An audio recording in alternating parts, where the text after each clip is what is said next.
Dermatological conditions. We will start this section by looking at bacterial infections. Uticaria is commonly seen in allergies to mechanical or chemical irritants.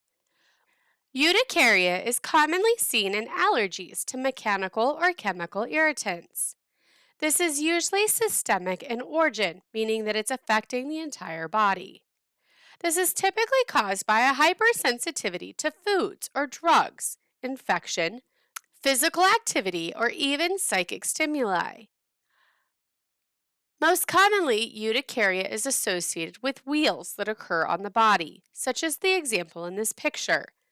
Wheals are smooth, slightly elevated areas that appear either red or white and are accompanied by severe itching. Cholerogenic urticaria is provoked by heat, exercise, or fever.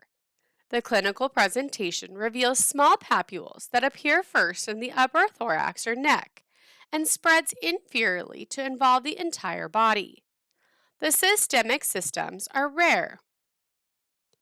Systemic symptoms are rare, but include generalized sweating, abdominal cramps, dizziness, wheezing, and bradycardia, which is a low heart rate. Common sites include the inner aspects of the arms, legs, and the lateral flanks. Most often, we will treat the symptoms of this condition. Exercise-induced urticaria is a variation of cholerogenic urticaria, but with much larger lesions. This is successfully treated with prescribed antihistamines, anticholerogenics, and beta-agonist medications. Cold urticaria is a response to cold exposure, for example, an ice bag or even an ice massage. This is considered a non-allergic condition. The condition often becomes apparent when a cold pack is placed upon an individual who is hypersensitive to cold. Most individuals with this type of condition respond well to a small dose of oral corticosteroids.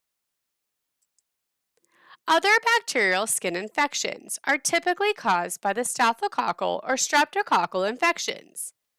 However, these skin infections may stem from bacteria, fungi, or viruses. An abscess may be acute or chronic, but it is a localized infection. An abscess is a circumscribed collection of pus. This just means that pus collects in a large area. This may be a cavity that is formed by the liquefaction, necrosis, which within solid tissue. This may affect any body tissue, so it could affect things even like the bone, tooth root, appendix, brain, gums, lungs, abdominal wall, gastrointestinal tract, ears, tonsils, sinuses, breast, kidneys, and even the prostate gland. The lesion appears as an encapsulated pocket of pus. The application of an ice pack or taking a hot bath may relieve the pain. Common signs and symptoms include pain, redness, swelling, and sometimes fever. If the individual has a fever, then they should be seen immediately by a physician. Some abscesses need to be surgically treated to be drained. In this picture, this is a walled-off lesion that began as folliculitis, that became a furuncle, and then became an abscess. You can see older scars from previous furuncles and cystic acne lesions on this individual. Furuncles are also called boils and carbuncles. The most common mechanism of injury or how these occur is through friction or repeated blunt trauma. They progress into deep erythematous nodules, pustules, and fluctuant masses. A carbuncle is a merging of several furuncles. Physical activity is typically contraindicated, which means it's not recommended until no infection is seen in the individual. Any additional trauma can lead to a condition called cellulitis, which is an inflammation of the cells, or thrombophlebitis. In furuncles, the infection progresses deeper and extends out from the follicle. Common sites include the buttocks, the back of the neck, face, and the axilla, which is the armpit. Treatment requires several weeks of systemic antibiotic therapy, and may also include immobilization, incision and drainage, and in severe cases, even hospitalization. A sebaceous cyst. This is a closed sac under the skin that's filled with a cheese-like or oily material. Oftentimes, this is foul-smelling. The signs and symptoms are small, non-painful lumps underneath the skin. This usually grows slowly and is not typically painful. The skin may be warm to the touch, indicating infection in the affected area. There may be a grayish-white, cheesy, foul-smelling material that drains from the cyst. If the lump becomes infected or inflamed, other symptoms may include skin redness, tender or even sore skin. This is not a contagious condition, but it may require a physician to help drain the area and make the patient a lot more comfortable. Acne is experienced by most adolescents and even some adults. The cause is largely unknown, but is believed to be due to a hormonal imbalance. At age 8 or 9 years old, the adrenal glands begin to produce increasing amounts of an androgen that causes the sebaceous glands to enlarge and produce more sebum. Sebum secretion peaks during adolescence and then typically declines after age 20. Signs and symptoms may include blackheads. Blackheads are not dirt, so scrubbing or washing will not remove them. Whiteheads represent follicles that have become dilated with cellular debris, but possess only a microscopic opening to the skin surface. A pimple. The oil, sebum, and other material in the whitehead breaks through the pore wall and causes irritation under the skin. These are commonly seen on the face, neck, and back. We can help manage the condition of acne by treating symptoms. We can routinely clean and prepare the skin. It is important not to pinch, pop, or pick at acne. This may cause the pimples to become larger or to take longer to disappear. Additionally, the area may even scar. There is no cure, but acne can be controlled with medication. Impetigo contagiosa. This is caused by a bacterial infection on the skin. It may be due to a lack of personal hygiene, including inadequate cleaning of clothing and equipment, and it can also aid in the spread of this condition. This is a highly contagious bacterial inflammation of the skin. Transmission of this condition occurs through direct contact or through sharing towels, clothing, or even athletic equipment. We can see in this picture the individual has large crusts. Eventually, the crusts will disappear, leaving red marks that heal without scarring. This is commonly seen on the face, most often around the nose and mouth, but also favors body folds and areas that are subjected to friction and occlusion, such as the thighs and the armpits. This may complicate several other skin conditions, such as abrasions or atopic dermatitis, in individuals with a history of asthma, hay fever, or eczema. The crusts will frequently be on the face, popliteal region, which is the back of the knee, and the antecubital fossa. Eczema is a more serious form of impetigo. Scars may remain after ulcers heal. With impetigo, individuals should not participate in any physical activity until the crusts have dried into a thick, coagulated crust. For diffuse or multiple areas of impetigo, treatment consists of systemic antibiotics rather than a topical therapy. With prompt treatment, impetigo usually clears within 7 to 10 days after the initiation of antibiotics. Folliculitis is an infection of the hair follicle. This is also known as an ingrown hair. Hair grows inward and curls up to form an infected nodule. This is typically seen in areas of short, coarse hair, for example, on facial hair, nape of the neck, the chest, the back, the buttocks, thighs, or even on skin under protective padding. This can develop from friction with pads or during shaving, or even where occlusive bathing suits are worn. This can also be caused by chemical irritants, inadequate chlorination in pools, and superhydration of the skin caused by high water temperatures, such as hot tubs. The inflammation begins with a pustule forming at the mouth of the hair follicle. A crust forms later, which will eventually slough off, along with the hair. This is typically relatively painless, and the pustules heal without scarring. If this condition is associated with a staphylococci infection, swelling and redness with or without a pustule may be present on the skin surface. This condition may be painful and may eventually scar.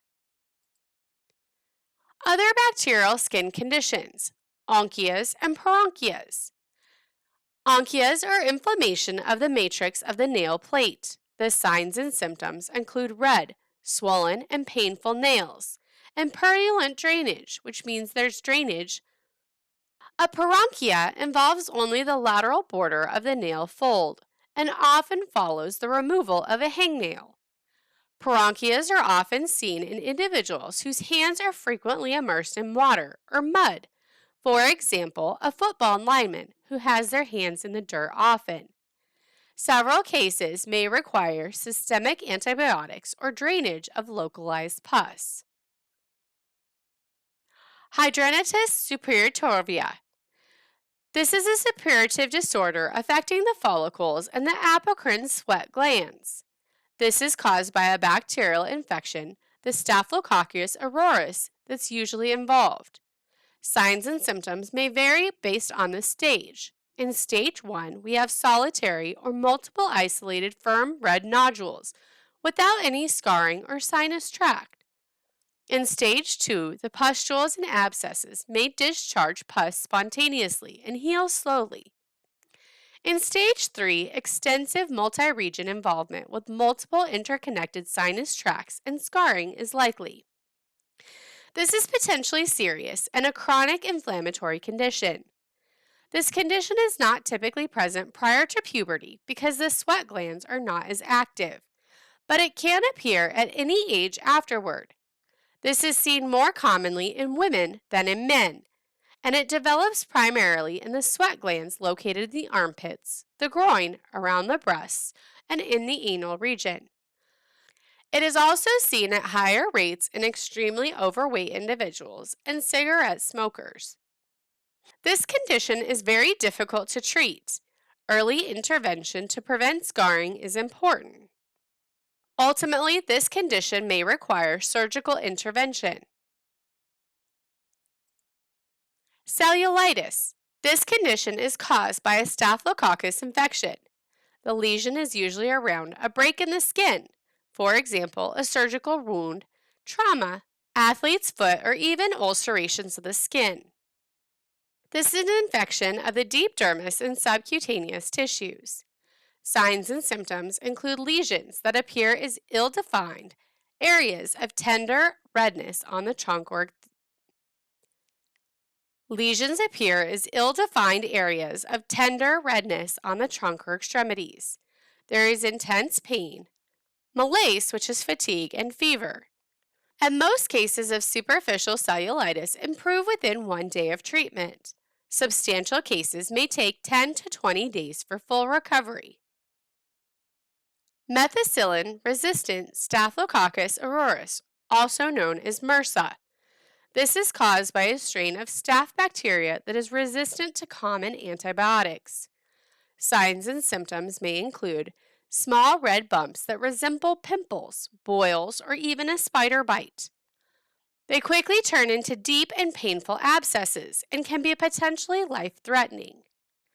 Under normal conditions, Staphylococcus aureus colonizes on the skin and inside the noses of an estimated 20 to 40% of healthy people.